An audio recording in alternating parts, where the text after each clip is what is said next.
Romanos capítulo 9, verso 6, dice la Escritura: pero no es que la palabra de Dios haya fallado, porque no todos los descendientes de Israel son Israel, ni son todos hijos por ser descendientes de Abraham, sino que por Isaac será llamada tu descendencia. Esto es, no son los hijos de la carne los que son hijos de Dios, sino que los hijos de la promesa son considerados como descendientes. Pueden tomar asiento.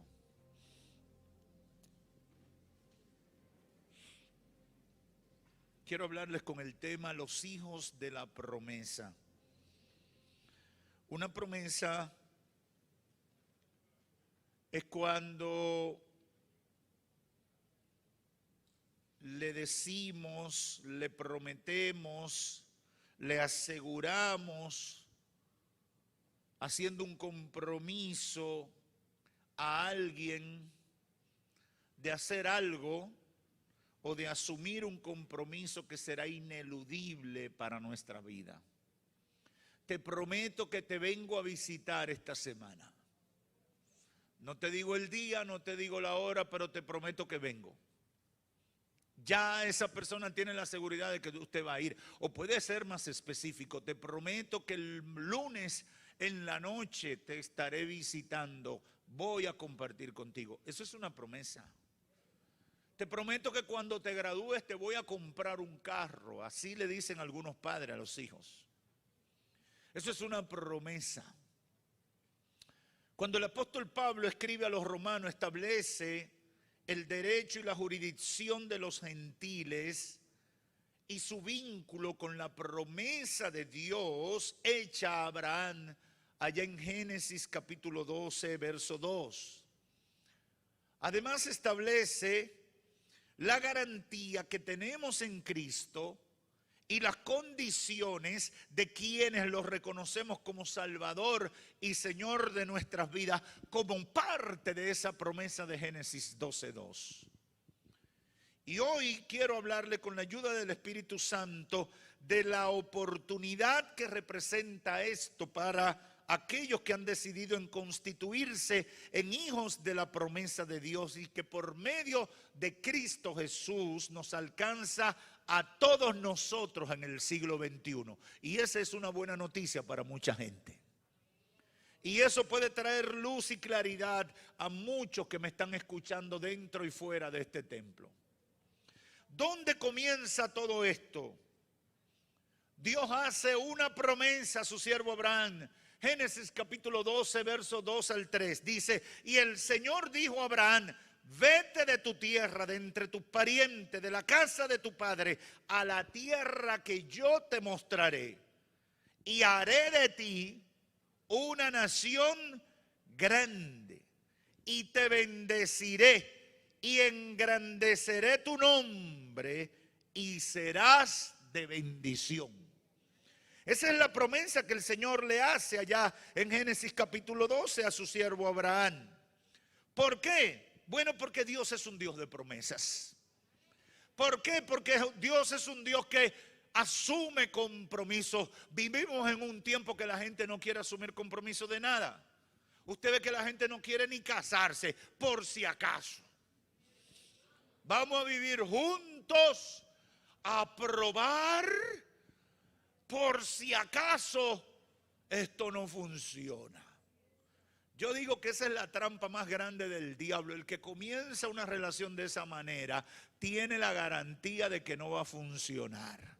Porque lo primero es que no tienen fe ninguno de los dos en que eso va a echar para adelante. Y si tú comienzas cualquier proyecto sin tener fe en él, lo seguro es que va a fracasar. Por el contrario, el matrimonio te garantiza, hay un compromiso hasta que la muerte nos separe. Eso quiere decir, por fe vamos a vencer, por fe vamos a superar dificultades, por fe llegaremos a la meta. Yo sé que a muchos les pasó y se trastornaron, y no fue así porque ni siquiera tenían conciencia de por qué estaban diciendo lo que dijeron. Pero hoy se te aclaran muchos pensamientos. Dios es un Dios de compromiso. Dios asume compromisos. Por su naturaleza, Dios asumió la responsabilidad y la garantía de lo que estaba prometiendo. Hebreos capítulo 6, verso 13 al 19, hace referencia a esto cuando dice: pues cuando Dios hizo la promesa a Abraham, no pudiendo jurar por uno mayor, juró por sí mismo diciendo: ciertamente te bendeciré y ciertamente te multiplicaré. Y así, habiendo esperado con paciencia, obtuvo la promesa, porque los hombres juran por uno mayor que ellos mismos, y para ellos un juramento dado como confirmación es el fin de toda discusión. De la misma manera, Dios, deseando mostrar más plenamente a los herederos de la promesa la inmutabilidad de su propósito, la no variación, la no cancelación de su propósito, interpuso un juramento a fin de que por dos cosas inmutables que no pueden ser variadas, en las cuales es imposible que Dios mienta, seamos grandemente animados lo que hemos huido para refugiarnos, echando mano de la esperanza puesta delante de nosotros, la cual tenemos como el ancla del alma, una esperanza segura y firme y que penetra hasta detrás del velo. Aleluya. Yo sé que alguna gente piensa que yo no estaba leyendo la Biblia porque nunca habían leído ese pasaje. Y que quizás lo leyeron y no lo entendieron. Pero lo que está diciendo el autor de los Hebreos, no hay posibilidad de que Dios se eche para atrás en una promesa. Aleluya. Óyeme, yo no sé si tú tenías que escuchar esto, pero yo te lo repito, no hay posibilidad alguna de que Dios se eche para atrás con una promesa que ha hecho. Lo que Dios promete, lo cumple.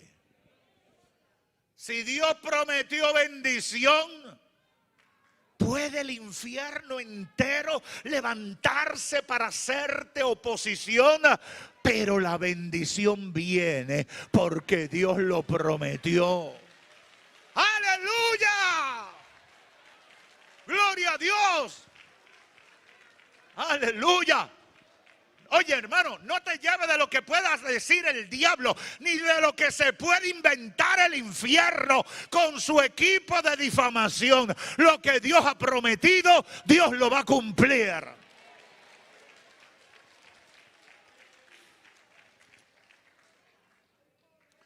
¿Cuál es el motivo del apóstol Pablo en aclarar este punto a los hermanos de Roma? En virtud de lo que Abraham representaba para el pueblo judío, sucedió que muchos de los judaizantes, ¿quiénes eran los judaizantes? Los judíos que entendían que para tú alcanzar salvación tenía que serte judío. Que aún tú siendo gentil, tenía que ser circuncidado, tenía que adoptar las costumbres judías, tenía que ponerte el kippah, tenías que guardar el sábado y toda la liturgia, el ceremonial y todas las costumbres y prácticas judías. Eso eran los judaizantes. Y ellos presionaban a tal punto de transmitir la exclusividad de la bendición de Dios en Abraham para ellos solamente, por su vínculo natural. Porque somos familia de Abraham. Me corre la sangre de Abraham. Dentro de una fe que más era una creación de ellos, de sus propias ideas, y que no tenía nada que ver con lo que era el plan de Dios con los judíos y con el resto de la humanidad. Esa es una tendencia muy frecuente de la gente. La gente quiere inventarse el evangelio todos los días. La gente quiere estar diciendo cómo es que Dios hace las cosas. solamente llevándose de sus propios criterios, porque ellos quieren acomodar los proyectos de Dios a las ideas preconcebidas de ellos. Hay cosas que Dios hace y hay tratos que Dios le da a determinadas personas que yo no lo entiendo. ¿Y qué voy a hacer yo? ¿Pelear con Dios? ¿Qué voy a hacer yo? ¿Rebelarme contra Dios? ¿O hacerle guerra a esa persona? Yo lo dejo.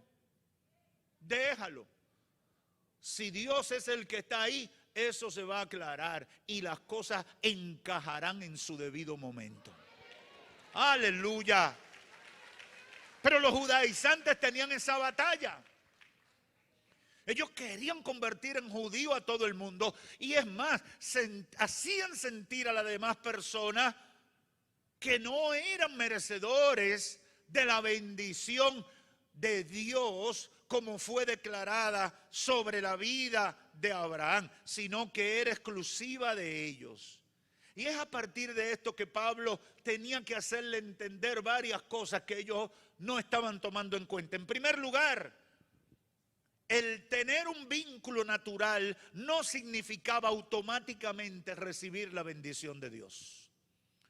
Tampoco las ideas de ellos eran el absoluto, eran la verdad única de lo que era la justicia de Dios, sino que esa bendición estaba condicionada al reconocimiento de la promesa por medio de la fe. Es lo que dice Pablo en el capítulo 10, sigue tratando el tema, versos 2 y 3, dice: porque yo testifico a su favor de que tienen celo de Dios, pero no conforme a un pleno conocimiento, pues desconociendo la justicia de Dios y procurando establecer la suya propia, no se sometieron a la justicia de Dios, porque Cristo es el fin de la ley para justicia a todo aquel que cree.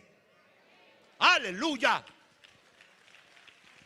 Lo que Pablo le está diciendo: invento tuyo, varón, invento tuyo,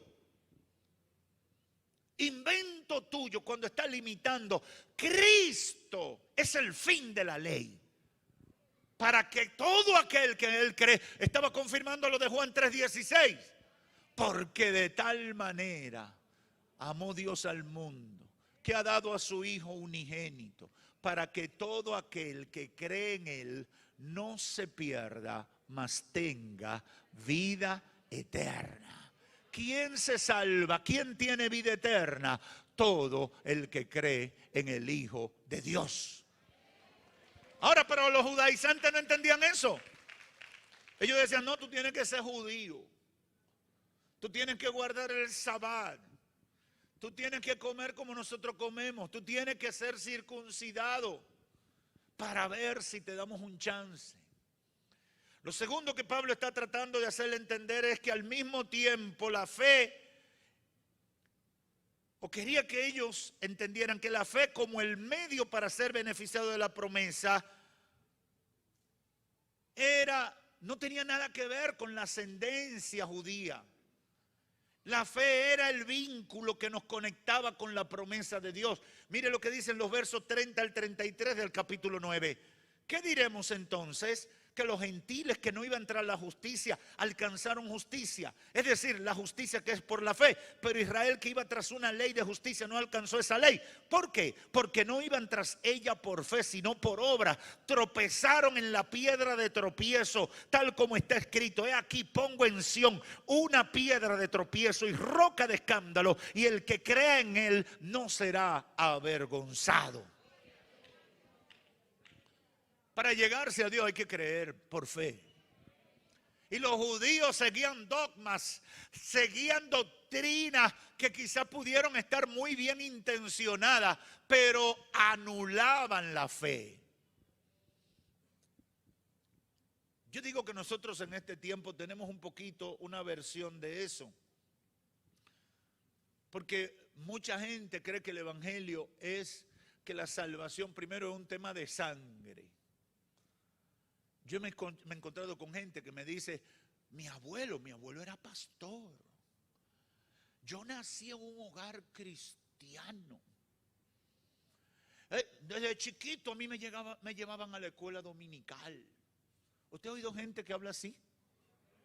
Pero andan bebiendo por ahí, llevándose el mundo por delante y son unas malas personas. ¿Y qué importa que tú naciste en un hogar cristiano? ¿Y qué importa que tu abuelo fue pastor? ¿Y qué importa que en tu casa se cantaba y se adoraba a Dios y daban culto de hogar? ¿Qué importa si tú no vives para Dios? ¿Qué importa si tú no has hecho un compromiso con Dios? ¿Qué importa? Esto no es cuestión de sangre, esto es por fe. Tú tienes que creer en que Jesucristo es tu Señor y tu Salvador y aceptarlo y vivir conforme a eso. Parezco muy duro, pero yo he tenido muchos casos de personas así. Y muchas veces le tengo que decir, cámbiame el chip, bórrame que tú tienes que comenzar en cero. Tú tienes que aprender a amar a Dios, tú tienes que aprender a conocer a Dios en espíritu y en verdad.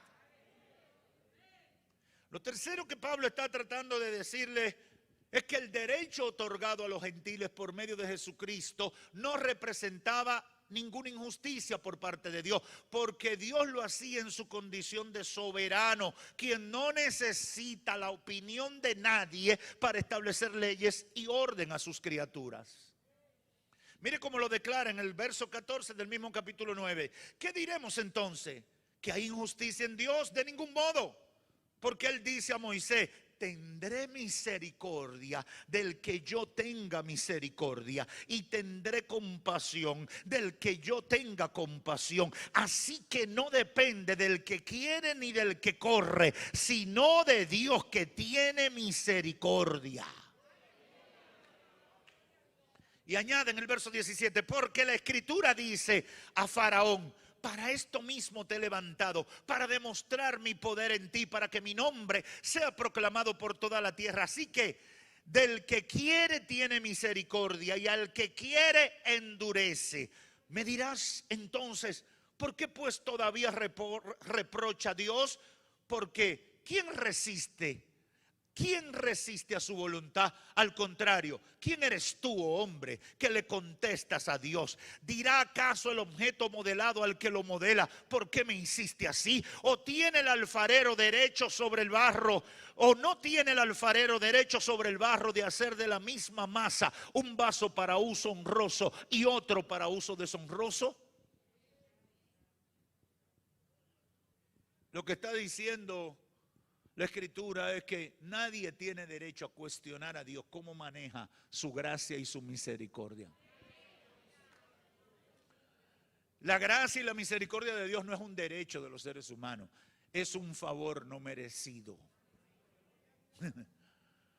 ¿Y por qué esto es importante, pastor? Porque hay gente, mire, hay gente que yo no tuviera con ellos la misericordia que Dios ha tenido con ellos. Yo no sé si a usted le pasa.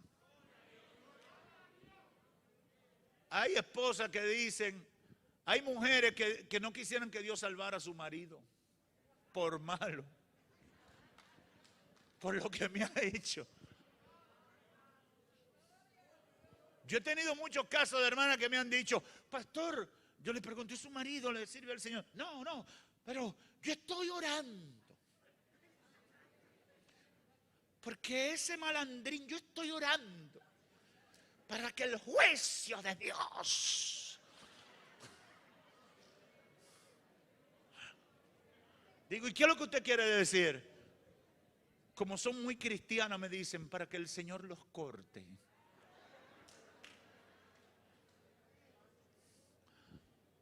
Y cuando tú escuchas la historia de lo que ese tipo le hizo, tú entiendes, tú dices, bueno, que la hermana, la pobre, le han dado hasta con el cubo del agua. Ahora hay un problema, que la misericordia de Dios no la manejamos nosotros. La maneja Él, y Él es capaz de salvar al más vil pecador y levantarlo como un testimonio de lo que Él puede hacer con algo que está descalificado, convertirlo en un vaso de honra y de dignidad. Hermano, eso no lo manejamos nosotros. Yo me declaro incompetente para entender la misericordia de Dios. Yo no le he podido entender. Yo batallo muchas veces para entenderla. Yo batallo. Porque uno humanamente quisiera que la ira de Dios cayera con más frecuencia.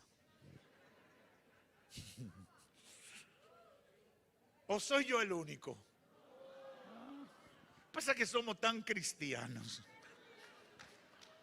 que no nos atrevemos a admitir cosas como esas. Tendré misericordia de quien quiera tener misericordia. Y Pablo le cita todo esto a los romanos diciéndole, no hay ninguna injusticia de parte de Dios. Dios es soberano y Él administra su misericordia como Él quiere. Y ustedes no pueden estar descalificando gente. Hermano, no descalifique a nadie para salvarse. No descalifique a nadie para ser restaurado. No descalifique a nadie, no descalifique a nadie. No importa la fachada, no importa lo que te hizo, no importa de dónde viene, no importa los años que tenga pecando. No descalifique a nadie. La misericordia de Dios lo puede alcanzar y hacer algo nuevo con esa persona, porque el único que transforma gente es el Dios del cielo por medio de su Espíritu Santo. El único que cambia gente es el Señor. El único. Los judaizantes que estaban influyendo en la iglesia de Roma querían obligar a la gente a ser judío para salvarse. Y el apóstol, guiado por el Espíritu Santo, comienza a desmontar todo eso. En cuarto lugar, está procurando hacerle entender que la promesa de Dios era fiel, que Dios había cumplido aun cuando muchos israelitas rechazaban a Jesucristo, el enviado de Dios y todo lo que venía de Dios. ¿Por qué? Por rebeldía. A pesar de estar vinculados por naturaleza a Abraham, ellos estaban fuera por su incomprensión en recibir lo que había sido dado, y solo un remanente sería verdaderamente hijo de la promesa. Mire cómo lo dice el verso 6 y 8, que fue lo que leímos al inicio de esta reflexión. No es que la palabra de Dios haya fallado, porque todos los descendientes de Israel son Israel. Ni son todos los hijos por ser descendientes de Abraham, sino por Isaac será llamada tu descendencia. Esto es, no son los hijos de la carne los que son hijos de Dios, sino que los hijos de la promesa son considerados como descendientes. Muchas veces cuando nosotros no entendemos la forma de Dios administrar su amor y su misericordia, empezamos a entrar en crisis existenciales sobre cómo Dios debió manejar las cosas. Y esa es una costumbre de necios y en el fondo incrédulos. ¿Por qué? Porque ¿quién de nosotros puede compararse con Dios? ¿Quién de nosotros, como dice Pablo en otra de las epístolas, quién comprenderá la mente de Dios? ¿Quién puede entrar en el rango de pensamiento de Dios para estar juzgando si hace o deja de hacer algo? Lo primero que uno tiene que ubicarse en su categoría, hermano. Y a veces yo se lo digo a los necios. Hay gente que porque leen un libro o buscan muchas cosas en Google, ya creen que están listos para darle órdenes a Dios y explicarle a Dios cómo se hacen las cosas y cómo debe manejar a la humanidad. Y eso es una necedad propia de ignorantes que terminan convirtiéndose en rebeldes porque se cierran tratando de juzgar a Dios a partir del limitado conocimiento que ellos tienen. Cuando tú me digas cómo la luna sigue dando vuelta y no se cae, cuando tú me digas, cuando tú me expliques por qué la tierra está en el aire, no está sobre ninguna base y sigue dando vueltas y vueltas en sí misma con la traslación y la rotación, entonces yo pensaré que tú tienes algún nivel para poder cuestionar y analizar los pensamientos de Dios. Porque es una necedad. Imagínense que a un matemático, PhD en matemática o con un posgrado y demás en matemática, venga un niño que apenas está, yo no sé si usan abaco todavía, pero está con un abaco. No, nadie sabe lo que es eso aquí. Eso era una cosita de bolita que... Un niño antes le compraban un ágapo, bolita 1, otra bolita 2. Y entonces ese niño va a un maestro en matemática, le va a explicar. ¿Usted cree que se puede esa categoría juntarse? Nosotros somos menos que el niño. Y Dios es más grande que el matemático. Por tanto, es una necedad intentar explicar los hechos de Dios y juzgar las decisiones de Dios en todo el sentido de la palabra. ¿Qué significa todo esto para nosotros hoy, hermanos? Y es el fondo de lo que el Espíritu Santo ha puesto en mi corazón. Número 1, el fracaso de Israel no fue no practicar la ley, sino que su desobediencia estuvo en que la practicaron o que al practicarla no lo hicieron mediante la fe, sino mediante las obras y por consiguiente se salieron de la promesa. Tú tienes que estar aquí porque tú crees en el Señor. No para que vean que tú eres bueno. Tú tienes que servirle al Señor y hacer lo correcto, no porque te vean, sino porque tú tienes un compromiso con Dios. Y yo no necesito el DNI de la iglesia que me esté persiguiendo, ni el J2, ni el K4 de la iglesia. Cuando yo crecí, las iglesias tenían un departamento de investigación y persecución. Pastor, yo nunca oí eso, los diáconos. Yo recuerdo que yo era muchacho. Por ahí viene un diácono. Porque uno lo sentía más como una especie de calié, de espías que te andaban persiguiendo. Un diácono una vez me dice a mí, tú como que estás muy contentico.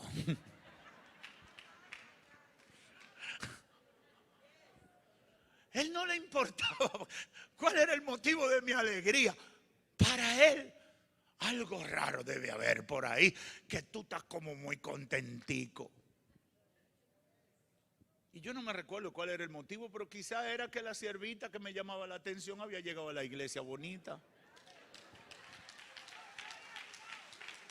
Porque los cristianos se enamoran y se casan y tienen hijos.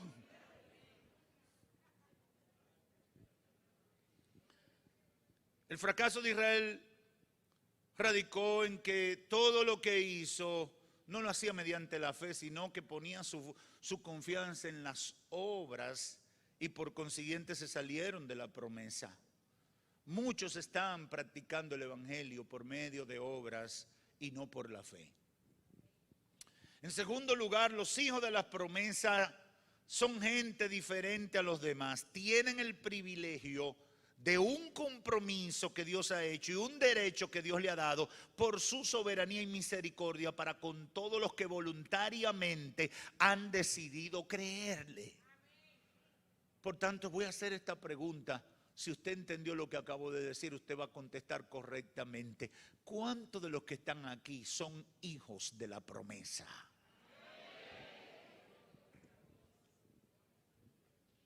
Los hijos de la promesa son gente que Dios le ha dado ese derecho a partir de que ellos han puesto su fe en Él. Y eso era lo que Pablo quería que la gente de Roma entendieran. Dejen el can del judaísmo. Dejen la línea esa de querer convertir en judío a todo el mundo. ¿Ustedes saben que todavía estamos luchando con eso? Yo no sé si Luis se recuerda, pero en la iglesia donde nosotros crecimos, una vez llegó una ola Y aparecieron unos hermanos y ahora yo soy Hamashiach. Y yo soy, y se pusieron su kipá y venían a unas reuniones, creo que hacían en el auditorio del Huacal. Y ahí habían una cosa y empezaron a, no, ya yo no me llamo Henry, yo me llamo Joshua.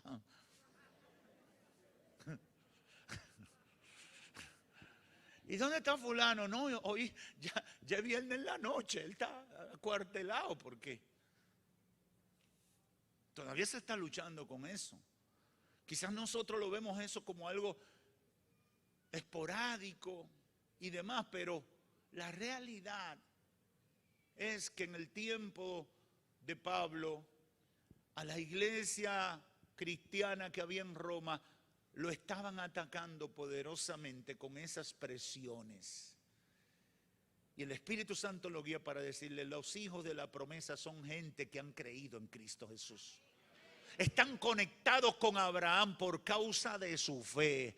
Nosotros fuimos injertados en el plan de Dios para salvación y restauración por causa de nuestra fe en el Hijo de Dios.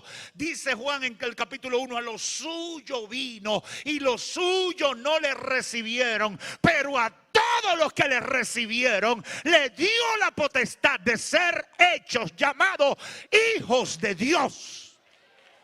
Aleluya. Si tú eres hijo de Dios, di amén. Si tú eres hijo de Dios, di gloria a Dios. Soy hijo de Dios. El diablo no tiene derecho sobre mi vida. Aleluya. Aleluya. Gloria a Dios. En tercer lugar, Dios no tiene la culpa de que haya gente que en su incredulidad le rechacen de hechos o de palabras. Y después por eso se pierdan, aun cuando tengan nuestra misma ascendencia, aunque hayan crecido con nosotros, aunque hayan tenido la misma influencia desde su niñez, aunque muchos le hayan predicado, aunque hayan tenido familia cristiana. Dios no tiene la culpa de que fulano se pierda. Dios tiene que obligar a que todo el mundo se salve. Para después decir que te violaron tu derecho. Sí, porque hay gente así. Dios no debió permitir que muriera sin la salvación. ¿Y quién fue que decidió perderse? ¿Quién fue que cogió para el otro lado? Sí, pero que él era una persona muy valiosa. Era. Pero que él cantaba, Abba. Lo importante es ahora. Lo importante es que cuando te llegue la cita delante del trono blanco, tú puedas decir, aquí estoy, Señor, y te digan, bendito de mi Padre, entra en el regazo de tu Dios. De eso se trata. Sé fiel hasta la muerte y yo te daré la corona de la vida. La victoria no es de los que comienzan. La victoria es de los que terminan. Yo no sé si aquí hay alguien que dice, por fe, yo termino. Aleluya. Aleluya. Dios no tiene la culpa de que haya gente que su incredulidad lo rechacen, que en su necedad lo rechacen y después se pierdan aun cuando tengan familia cristiana. ¿Por qué el Señor permitió que ese muchacho se perdiera si sus padres son unos siervos de Dios? Pero la salvación es individual. Cuando tus hijos están chicos, menores de edad, tú lo obligas, tú le enseñas, tú le impones. Tú le dices, tienen que ser serios, tienen que ser responsables, tienen que trabajar. Si después sí quieren ser delincuentes, ¿qué puedes hacer tú? Lo vas a meter preso, porque no quieren hacer lo que tú le dices. Son adultos. Dios me va a pedir cuenta por mis hijos pequeños si yo hago mi trabajo con ellos. Después que esa gente es adulta, esa es su responsabilidad. No importa que sean hijos del pastor, no importa que sean nietos del pastor, no importa que sean nietos del diácono, hijos del diácono, no importa, no importa, metas eso en la cabeza. La salvación es individual. Esto no es por sangre, esto no es por ascendencia, esto no es por apellido, esto es por compromiso con Dios. Tú quieres ser hijo de la promesa, cree en el Señor Jesucristo y vive para Él. Esa decisión te conecta con Abraham. Te bendeciré, te multiplicaré, maldeciré a los que te maldigan, bendeciré a los que te bendigan. Aleluya. Yo no sé usted, pero yo me siento hijo de la promesa. Yo no sé cuántos aquí lo sienten. Yo me siento hijo de la promesa. Yo sé que el que se levanta contra mí, mi Padre irá contra él. Yo sé que el que me bendice, mi Padre lo va a bendecir también. Aleluya. Aleluya. El bien y la misericordia te seguirán todos. Aleluya. Todos los días de tu vida. Oh, gloria a Dios. Oh, gloria a Dios. Aleluya. Abasara Candaray. Sohamabai. Aleluya. Oh, yo siento que el Espíritu Santo te está confirmando. No llores, no sufras, no te entristezcas. Eres hijo, eres hija de la promesa.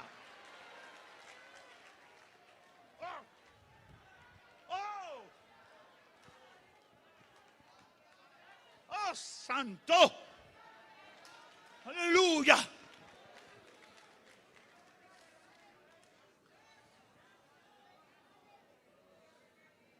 Todo aquel que no viva por la fe en el Hijo de Dios es hijo de la muerte. Y todo aquel que confiese a Jesús como Señor y Salvador alcanzará la promesa. Romanos 10:8, Pablo sigue argumentando. ¿Mas qué dice? Cerca de ti está la palabra, en tu boca y en tu corazón. Es decir, la palabra de fe que predicamos. Que si confiesas con tu boca a Jesús por Señor y crees en tu corazón que Dios le resucitó de entre los muertos, serás salvo.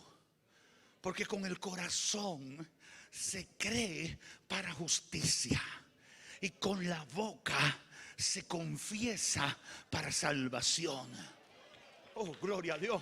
Pues la Escritura dice: todo el que cree en Él no será avergonzado, porque no hay distinción entre judío y griego, pues el mismo Señor es Señor de todos, abundando en riquezas para todos los que le invocan.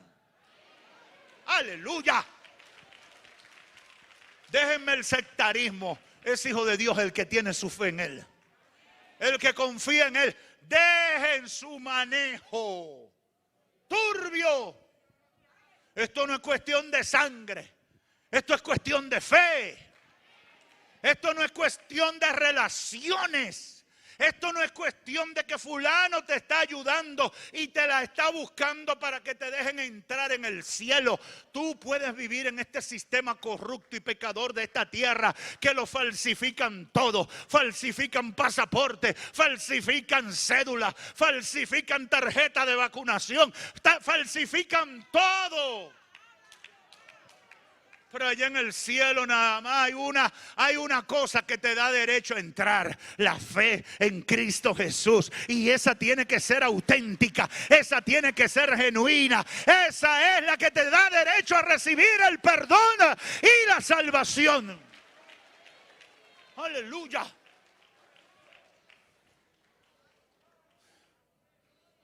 Tú no necesitas ser de una familia tradicionalmente reconocida como buena, o tradicionalmente conocida como evangélica, o tradicionalmente reconocida como distinguida y de buena referencia.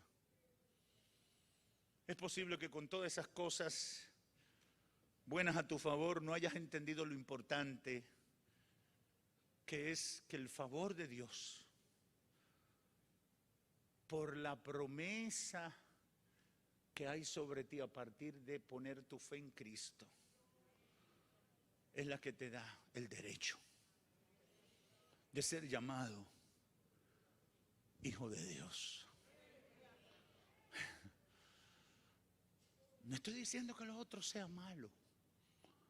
Es que lo que te da derecho a ser llamado hijo de Dios y que los beneficios de ser hijo de Dios tengan sentido contigo, puedan ser para ti, es tú haber creído en Cristo Jesús. Por eso le digo a todo el que está aquí en este templo, lo que te hace diferente es haber creído en Cristo Jesús como Señor y Salvador. Lo que te hace merecedor de la promesa de Dios a Abraham es haber creído en Cristo Jesús como Señor y Salvador de tu vida. No invente con otra cosa. Es la fe puesta en Cristo Jesús. Es el compromiso de aceptar a Cristo como Señor y Salvador de tu vida lo que te hace merecedor de los privilegios de ser pueblo de Dios, ser escogido de Dios, ser real sacerdocio, parte de una nación santa que a precio de sangre fue adquirida por el Señor Jesucristo. Cualquier otra cosa es bulto y allante. Cualquier otra cosa es entretenimiento. Y quiero terminar diciéndole a todos los amigos que están aquí y a través de los medios, hoy todos pueden acceder a ser hijos de la promesa de Dios. Todo el que quiera hoy puede convertirse en parte de ese pueblo que está bajo la promesa de Dios. ¿Cuál fue la promesa? Te la repito, un poquito nada más porque no tengo tiempo. Y el Señor le dijo a Abraham: haré de ti una nación grande y te bendeciré y engrandeceré tu nombre y serás bendición. Y bendeciré a los que te bendigan y maldeciré a los que te maldigan. No acepte que el diablo diga que tú llevaste la mala suerte a esa casa ni a ese negocio. Dile: yo soy un hijo de la promesa.